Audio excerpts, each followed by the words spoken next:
Hello everyone, it's Mr. from Heavy Moonbound, and today I want to speculate on one of the more interesting, in my opinion, parts of the Joker's Wild roadmap that Bungie released before the DLC, which, by the way, Joker's Wild is out right now. You guys should play it. Game Prime is pretty fun. There will be a video about that either later this week or next week.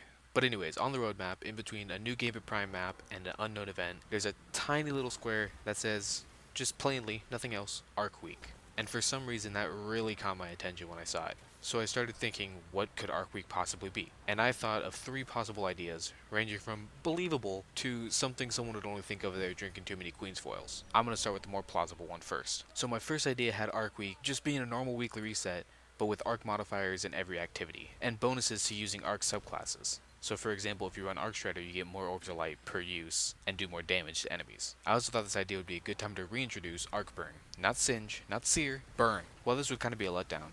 Seeing the slow reintroduction of burns would help liven up the Strike and Story playlist, so I guess that's a plus. The second idea, however, I think is a little bit more fun. So for this hypothetical Arc Week, I was thinking it would give you increased chances for getting Arc Exotics. Since most non-quest exotics have an element tied to them, this would help collectors finally finish their sets out for every Singe week. This would also help me out since I've been trying to get a Queensbreaker's bow for months now, and still absolutely nothing. This would also work for armor, but only armor relating to ARC subclasses obviously, so like the Eternal Warrior for Titans. But honestly, this is probably the second least likely of the three. For one, this would most likely only work for weapons and not armor, since some armor just doesn't involve any specific subclasses. But I still believe it'd be fun, and there are quite a few ARC exotics, so it's not like there'd be a shortage of earnable exotics during that week, for new and old players alike. But finally, this is the one I'm really excited about. So my biggest problem with Forsaken at launch was the mod system taking away the ability to make any weapon whatever element you want. Singe Week would fix that. What if, hypothetically for Arc Week, whatever weapon you got to drop was always going to end up being arc damage? So say you run an EP to grind for the shotgun, guess what?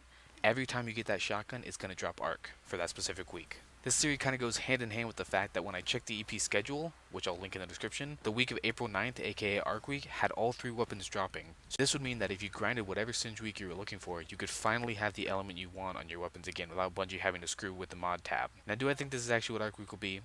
Most likely not. I see the first suggestion being the most likely option since there was a gameplay reason Bungie locked weapons in certain elements. It wasn't just them doing it to be mean.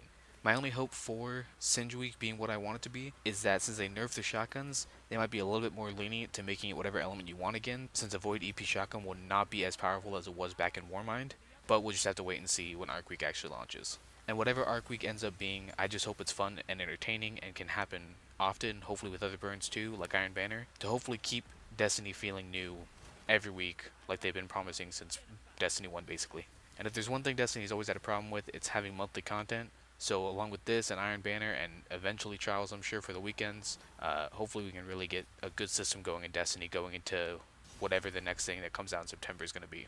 Anyways, this is Mr. Punkless from Heavy Moonbound, signing out. I will see you guys next time.